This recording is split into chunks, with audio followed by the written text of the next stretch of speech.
Hey everyone, it's Movie Lover 120 here, and I'm here with a brand new movie review, and this is for the sixth installment of the series I'm currently reviewing, and that is, of course, Saw 6.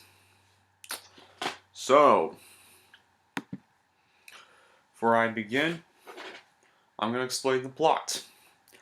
In Saw 6, like most of the other like the Saw movies before Jigsaw, would all take place after, beginning with 3, they'd all take place right after each sequel.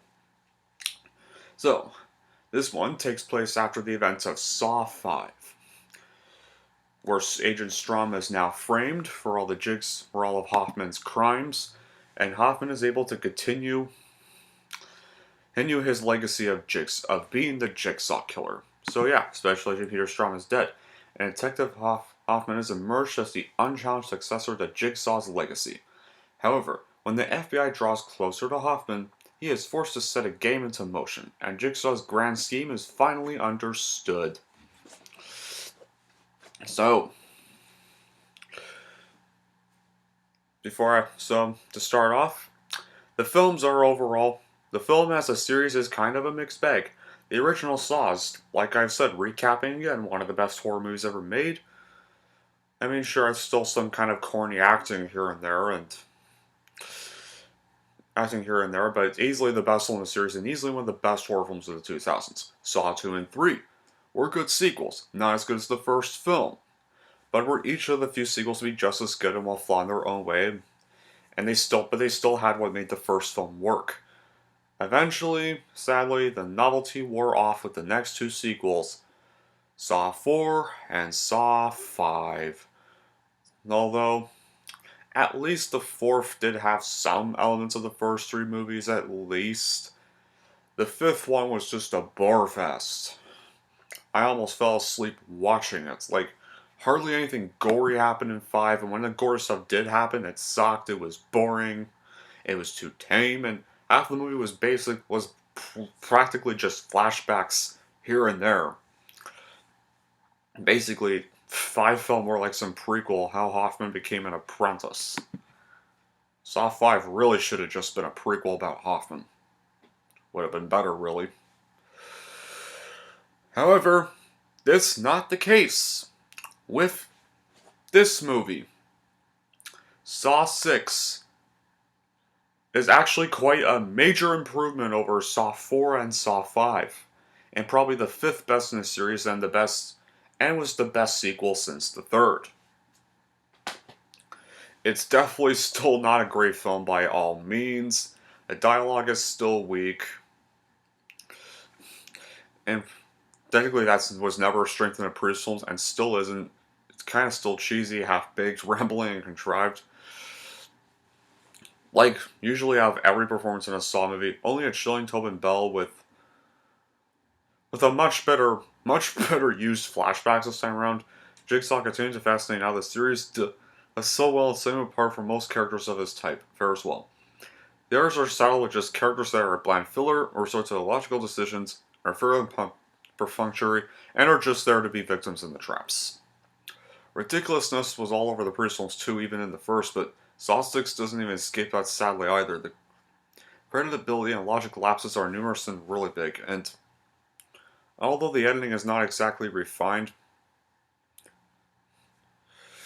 Saw 6 probably visually is the most atmospheric, elaborate, and effectively more claustrophobic films in the series, and music is definitely eerie and soft, and definitely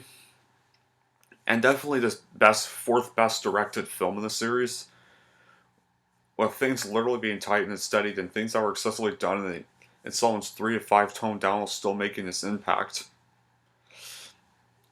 For a while it may lack in logic, like, the film makes up for its vast and satiric bite, suspends the atmosphere. It is more taut and paced and as far as you fall than the fourth and especially fifth film. Even with the while the gore's once again not as excessive, it's thankfully a pleasant return for the most inventive traps, tortures, and demises since for me the second one. And I think one of my favorite traps in this series, and my favorite trap in this film is the carousel trap. It's wonderfully executed. For me, the best individual seen since that unforgettable twist ending of the first Saw movie. There haven't been many twists this devilishly clever, both since the first either. Well, Saw 2 kinda comes close, and speaking of that, this movie probably has the third best ending in the series. So, around the beginning of the movie, this box set owned by John Kramer has 6 envelopes. The box was sent to Jill. And Jill's got to give the 5 of the envelopes to Hoffman, and she only gives him 5 of them. She never gives him the 6th one. And soon we know why. The 6th one was actually meant for her. To give Hoffman his test, because John Kramer in the end of the 4th one warned that Mark Hoffman was not going to walk away untested. No matter what. And so, she taters him, knocks him out, puts him in this new advanced bear trap, reverse bear trap without a key. So he's strapped to that chair, and as soon as this other game's going on, the main person in that game dies, so that triggers the trap in the process. And so she says the famous game over quote and leaves the room, leaving Hoffman to his fate. But however, Hoffman does not die. Like, Hoffman once it actually survives this one because he rams the bear trap into a door, and it actually, which caused him to survive the bear trap. But there is kind of a fatal injury he suffers. As soon as he gets out of the bear trap, it tears this cheek of his, and so, hold on, guys. His cheek is now torn open. As soon as the bear trap lands on the ground, we get this montage of all the doors closing at the end of each, and the end of the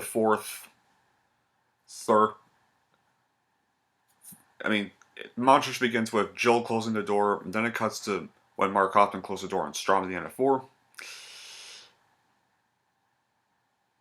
Yeah. And Amanda closed the door on Eric Matthews in Saw 2, and of course John Kramer closed the door on Adam in the first film, before cutting to him screaming in pain, and it rolls the credits.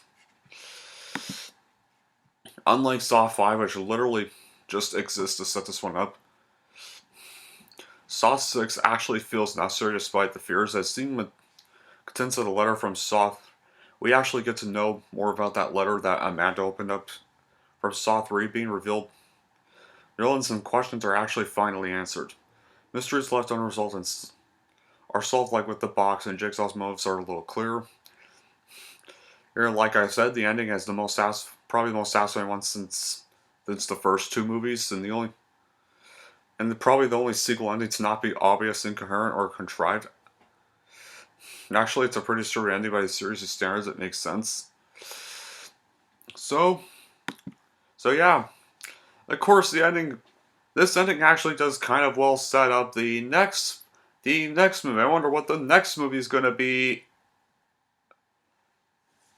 Wait, what?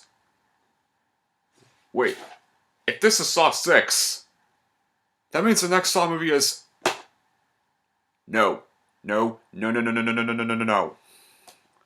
No. No. Anything but that atrocity. Oh, tell me I actually have to revisit this crap again.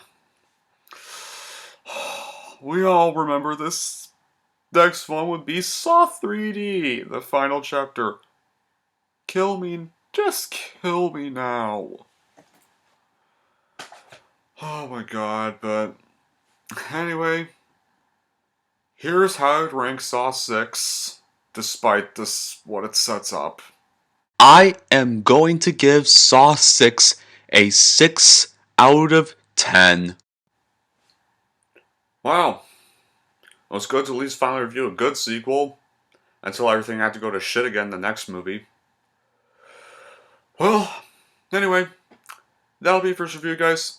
Thank y'all for watching, and if you'd like to want to see more, then don't forget to like, subscribe to Movie Lover 120,